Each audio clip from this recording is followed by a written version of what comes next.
హల్లెలూయా. ఈ దిన వాక్యము యోం దెబిరీం. ఈ దినము అనగా 2వ తారీఖు 6వ నెల 2025వ సంవత్సరం.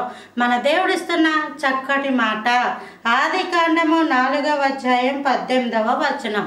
అక్కడ ఏరాదు మహూయాయేలును కనెను, మహూయాయేలు మతూషాయేలును కనెను తప్ప ఇక్కడ ఒక్క మాట ఉండదు. మహూయాయేలు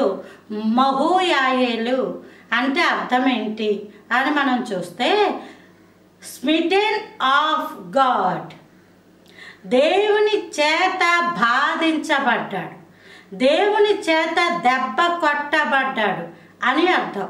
దేవుని చేత బాధించబడ్డాడు లేదా దేవుని చేత దెబ్బ తిన్నాడు అని అర్థం. ఇతని పేరు మహూయాయేలు.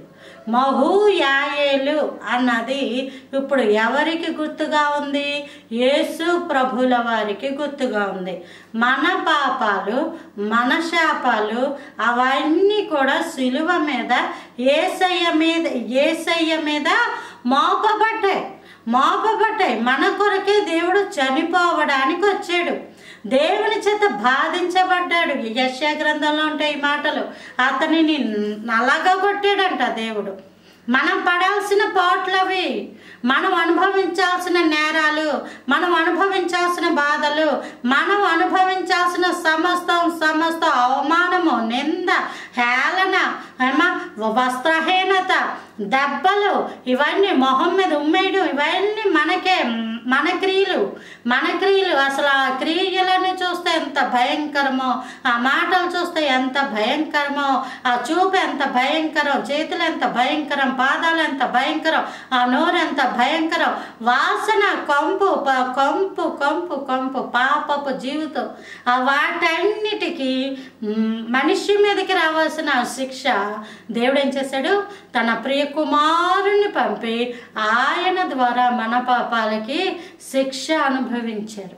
దేవుడు మన పాపాల నిమిత్తమే శిక్ష అనుభవించాడు. అందుకే ప్రభువారు అన్నారు, ఇది అనేకుల కొరకు చిందింపబడుచున్న నిబంధన రక్తము. ఆ నిబంధన రక్తము నా కొరకు నువ్వు చనిపోయావయ్యా, నా పాపాల కొరకు నువ్వు చనిపోయావయ్యా, నా కొరకేనయ్యా నీ ముఖం మీద ఉమ్ము వేశారు, నా తలంపులే నీకు ముళ్ళ కిరీటం అయ్యాయి అని మనం అందుకే జ్ఞాపకము చేసుకుంటాం. ఆ రోజుల్లోనే దేవుని చేత బాధించబడతాడు అని పేరు పెట్టుకున్నాడు మహూయాయేలు. Praise the lord.